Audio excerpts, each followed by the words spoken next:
Racist judge sentenced my late dad to prison for a crime he didn't commit because he was different, Part 1. Oliver was only 10 years old when they took his father away. Thomas Wright fixed cars in the small town of Millfield where everyone knew him as the best mechanic around. On that cold November morning, Oliver watched from the window as police cars pulled up to their humble home. His mother, Mary, held him close as men in uniforms walked up to their door. "Thomas Wright, you're under arrest for the fire at Bell's Auto Shop," said the officer with a stern face. Thomas looked shocked. "I didn't do this. I was home all night with my family." But they put metal handcuffs on him anyway. As they led him to the police car, Thomas looked back at his son. Their eyes met through the window. "Be strong, son," he called out. "Take care of your mum." Oliver felt tears run down his face as the police car drove away. His little sister Emma, only 6 years old, didn't understand what was happening. The next few weeks were a blur. Mary tried to explain to the children that their father was accused of burning down Mr. Bell's car shop. Oliver knew his dad couldn't have done such a thing. Thomas was a kind man who helped everyone in town, even fixing cars for free when people couldn't pay. When the day of the trial came, Oliver and his family sat in the cold courtroom. Judge William Edwards looked down at Thomas from his high seat. Oliver noticed how the judge barely looked at his father when he spoke. It was as if he had already decided Thomas was guilty. Mr. Thompson, their lawyer, tried his best. "Your Honor, there is no real proof that Mr. Wright was anywhere near the fire. He was at home with his family that night. 5 neighbors can confirm this." But Judge Edwards seemed not to listen. When Mr. Bell spoke about seeing a man who looked like Wright near his shop that night, the judge nodded and wrote things down. Oliver could feel his mother trembling beside him. He held her hand tight. After 3 days, it was time for the judge to decide. The room was quiet as Judge Edwards spoke. "Thomas Wright, I find you guilty of arson and sentence you to 15 years in prison." Mary gasped. Mr. Thompson looked shocked. "Your Honor, that's 3 times the normal sentence for this type of case," he protested. Judge Edwards banged his gavel. "The decision is final." As the guards took Thomas away, Oliver heard the judge mutter to the court clerk, "His kind need to learn there are consequences in this town." That night, Oliver cried himself to sleep. He didn't understand why someone would want to hurt his family this way. His father was different from most people in Millfield. The Wrights had moved there 5 years ago, the only family of their background in the small town. Some people had been kind, but others made it clear they weren't welcome.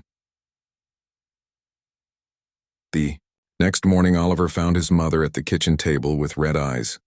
She had been up all night. "Mom, why did they take Dad? When is he coming home?" Oliver asked. Mary pulled him close. "The judge made a mistake, love. Dad didn't do what they said he did. We're going to fight to bring him home, but it might take time." "Is it because we're different?" Oliver asked quietly. Mary paused, then nodded slowly. "Some people fear what's different, Oliver. But your father always said that being different is not something to be ashamed of. It's something to be proud of." That day, Oliver made a promise to himself. He would work hard, learn everything he could, and one day he would find a way to bring his father home and show everyone in Millfield that being different wasn't something to fear. As winter settled over their small town, the Wright family began their long journey without Thomas. They didn't know then that it would take 7 long years before the truth would finally come to light. Racist judge sentenced my late dad to prison for a crime he didn't commit because he was different, Part 2. Life changed quickly for the Wright family after Thomas went to prison. Mary took on 3 jobs to keep the family afloat. She cleaned houses in the morning, worked at the local shop during the day, and did office cleaning at night. Oliver, now 11, became the man of the house. He made breakfast for Emma, walked her to school, and helped with homework. Every other Sunday, Mary would wake the children before dawn. They would dress in their best clothes and make the 3-hour bus journey to visit Thomas at Westfield Prison. These visits became the center of their lives, the moments they lived for. The first time Oliver saw his father in prison clothes, he almost didn't recognize him. Thomas looked smaller somehow, his shoulders hunched, dark circles under his eyes. But when he saw his family, his face lit up with the same warm smile Oliver remembered. "You've grown taller," Thomas said, touching Oliver's head across the visiting table. Guards watched closely, making sure they didn't hug for too long. "I'm taking care of Mum and Emma just like you asked," Oliver told him. Thomas nodded, his eyes shining with tears. "I knew you would, son." During these visits, Thomas never complained about prison life. Instead, he asked about school, friends, and what books Oliver was reading. He gave advice and told stories about his own childhood. Most importantly, he made Oliver promise one thing. "Don't let anger take root in your heart," Thomas said. "Some people in this town may have done us wrong, but hate will only poison you from inside." Oliver tried to follow this advice, but it wasn't easy. At school, some children whispered when he walked by. "That's the arsonist's boy," they would say. Some parents wouldn't let their children play with him or Emma. Mr. Foster, their neighbor, was different. An older man who lived alone, he checked on Mary and the children regularly. He brought vegetables from his garden and sometimes fixed things around their house. "Your father is a good man," he would tell Oliver. "Don't you forget that." As years passed, Oliver threw himself into his studies. If people judged his family unfairly, he would prove them wrong by being the best student in school. His teachers noticed his determination.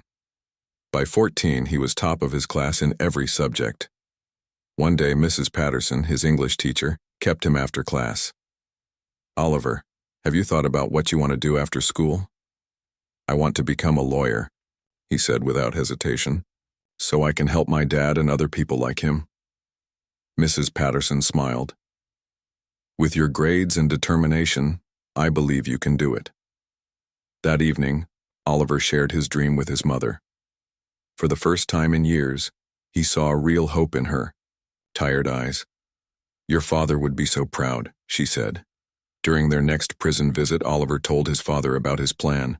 Thomas, now with gray streaking his once dark hair, listened intently. "Education is something no one can take from you," Thomas said. "Use it to make a difference."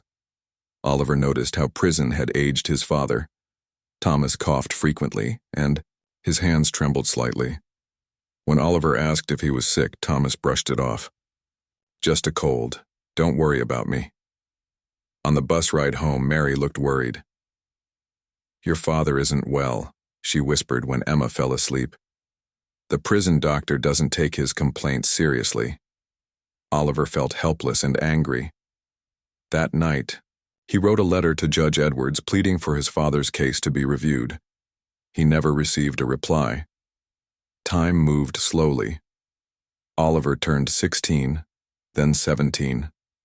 He applied for university scholarships, knowing it was their only chance to afford his education. His determination paid off when he received a full scholarship to study law. The day he got his acceptance letter, Oliver couldn't wait to show his father. But when they arrived at the prison for their visit, Thomas wasn't in the visiting room.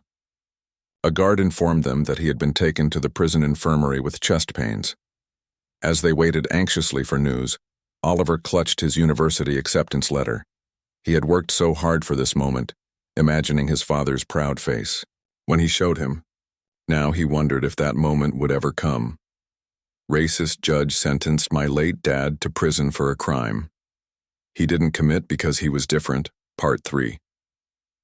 Thomas spent 3 days in the prison infirmary before they allowed him to see his family. Oliver was shocked by how much his father had aged. Thomas looked thin and pale, his once strong hands now weak as they gripped Oliver's. "It's nothing serious," Thomas insisted, though his voice was weaker than before. "Just getting old before my time." Oliver showed him the university acceptance letter. Despite his condition, Thomas's face lit up with pride. "My boy is going to be a lawyer," he said, his eyes filling with tears. "You keep fighting the good fight, son." On the journey home, Mary was quiet. When Emma fell asleep, she turned to Oliver. "The doctor says your father's heart is weak. The years of stress and poor medical care have taken their toll." Oliver felt a cold fear grip him. "We have to get him out of there, Mom." "Mr. Thompson is still trying, but the judge won't budge," she replied softly. That summer, something unexpected happened in Millfield. Jack Bell, the nephew of the car shop owner, was arrested for setting fire to an empty warehouse. The town was shocked. The Bell family was well respected in Millfield. During questioning, Jack broke down and made a confession that changed everything. "I set fire to my uncle's shop 7 years ago," he admitted. "He was losing money and wanted the insurance. We knew the Wright family was new in town and people already didn't trust them. My uncle is friends with Judge Edwards. They made sure Thomas Wright took the blame." The news spread through Millfield like wildfire. Mr. Thompson immediately filed for Thomas's case to be reviewed. For the first time in 7 years, the Wright family felt real hope. The review process was slow. 3 more months passed before a new judge looked at the evidence. By then, Thomas had been moved to the prison hospital permanently. On a rainy Tuesday morning, Mary received the call they had been waiting for. Thomas's conviction had been overturned. He would be released immediately. Oliver skipped his university orientation to be there when his father walked free. Reporters gathered outside the prison gates. After 7 years, 4 months, and 18 days, Thomas Wright stepped out a free man. He looked old and frail, leaning on a cane as he walked slowly toward his family. Oliver ran to him, wrapping his arms around his father's thin frame. "We did it, Dad. You're coming home." Thomas smiled weakly. "Justice comes to those who wait, son." The drive back to Millfield was quiet, Thomas taking in the world he had missed for so long. When they arrived home, neighbors gathered outside their house. Some brought food, others flowers. Many had believed in Thomas's innocence all along, but had been afraid to speak up. Mr. Foster was the first to approach Thomas, tears in his old eyes as he hugged his friend. "Welcome home. This town owes you an apology." In the following weeks, Thomas's health improved slightly. He sat in the garden soaking up the sun he had been denied for years. He listened to Emma play the piano and helped Oliver prepare for university. Small moments of joy that had been stolen from them for too long, but the damage had been done. Thomas's heart was too weak. 3 months after his release, he collapsed while walking in the garden with Mary. At the hospital, doctors told them what they feared most. Thomas's heart was failing. There was nothing they could do. Oliver sat by his father's hospital bed, holding his hand as machines beeped around them. Thomas's breathing was labored, but his eyes were clear as he looked at his son. "I want you to promise me something," Thomas whispered. "Don't spend your life looking for revenge. Use your education to help others like us. Be the change this world needs." Oliver nodded, tears streaming down his face. "I promise, Dad." Thomas smiled weakly. "I'm proud of you, son. Always have been." That night, with his family gathered around him, Thomas Wright took his last breath. He had been free for just 6 months after 7 years of wrongful imprisonment. The town of Millfield turned out for his funeral. Hundreds of people whose lives Thomas had touched. As they lowered his coffin into the ground, Oliver made a silent vow to keep his promise to his father. "Racist judge sentenced my late dad to prison for a crime. He didn't commit because he was different." Part 4. 5 years passed since Thomas Wright's death. Oliver finished law school with top honors. He turned down offers from big city law firms. Instead, he joined a small group called the Innocence Project. They helped people who were wrongly sent to prison. Oliver worked day and night on cases like his father's. Mary still lived in the same house in Millfield. She had started a small bakery business that was doing well. Emma was studying music at university. The Wright family had rebuilt their lives, but Thomas's empty chair at the dinner table was a constant reminder of what they had lost. Oliver's first big case involved James Wilson, a man who had spent 12 years in prison for a robbery he didn't commit. Like Thomas, James had been sentenced by Judge Edwards. Oliver worked tirelessly, digging through old evidence and finding witnesses who were afraid to speak up years ago. When James walked free, Oliver felt a piece of his father's spirit return. At the courthouse steps, James hugged Oliver tightly. Your father would be proud, James said, not knowing the full story. How did you know about my father? Oliver asked, surprised. James smiled. Everyone in prison knew about Thomas Wright. He helped people write letters to their families. He taught men to read. He gave hope to those who had none. Oliver went home that night and cried for the first time in years. His father had remained kind even in the darkest place. Over the next year, Oliver found a pattern in Judge Edwards' cases.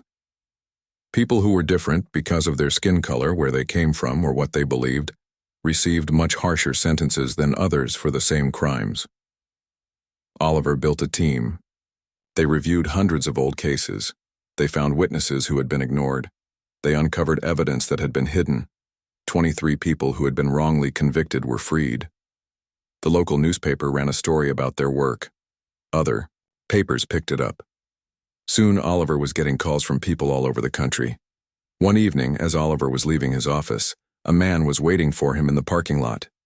It was Jack Bell, the man whose confession had freed Thomas. I need to talk to you, Jack said, looking nervous. About Judge Edwards. Over coffee, Jack told Oliver things he had never shared before. Judge Edwards and Jack's uncle had worked together for years. They had sent innocent people to prison to protect their friends or to punish those they didn't like. I have proof, Jack said, sliding a USB drive across the table. Voice recordings, emails, everything. Oliver's hands shook as he took it. Why are you giving me this now? I've been living with this guilt for too long, Jack said. Your father died because of what we did. I can't bring him back, but maybe I can help others. The evidence was stronger than Oliver had dared to hope. He took it to the district attorney, a new woman who had promised to clean up the justice system.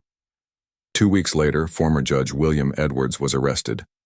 The charges were serious: obstruction of justice, tampering with evidence, judicial misconduct. The man who had ruined so many lives would finally face justice himself.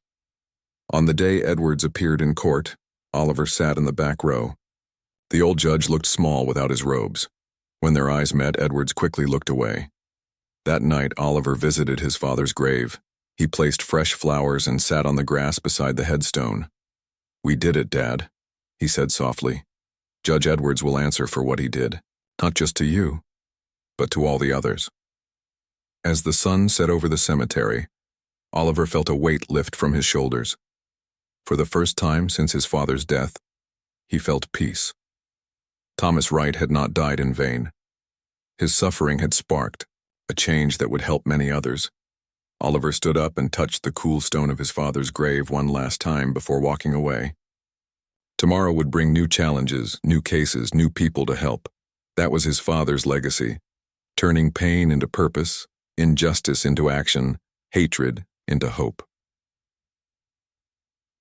Racist judge sentenced my late dad to prison for a crime he didn't commit. Because he was different, Part 5.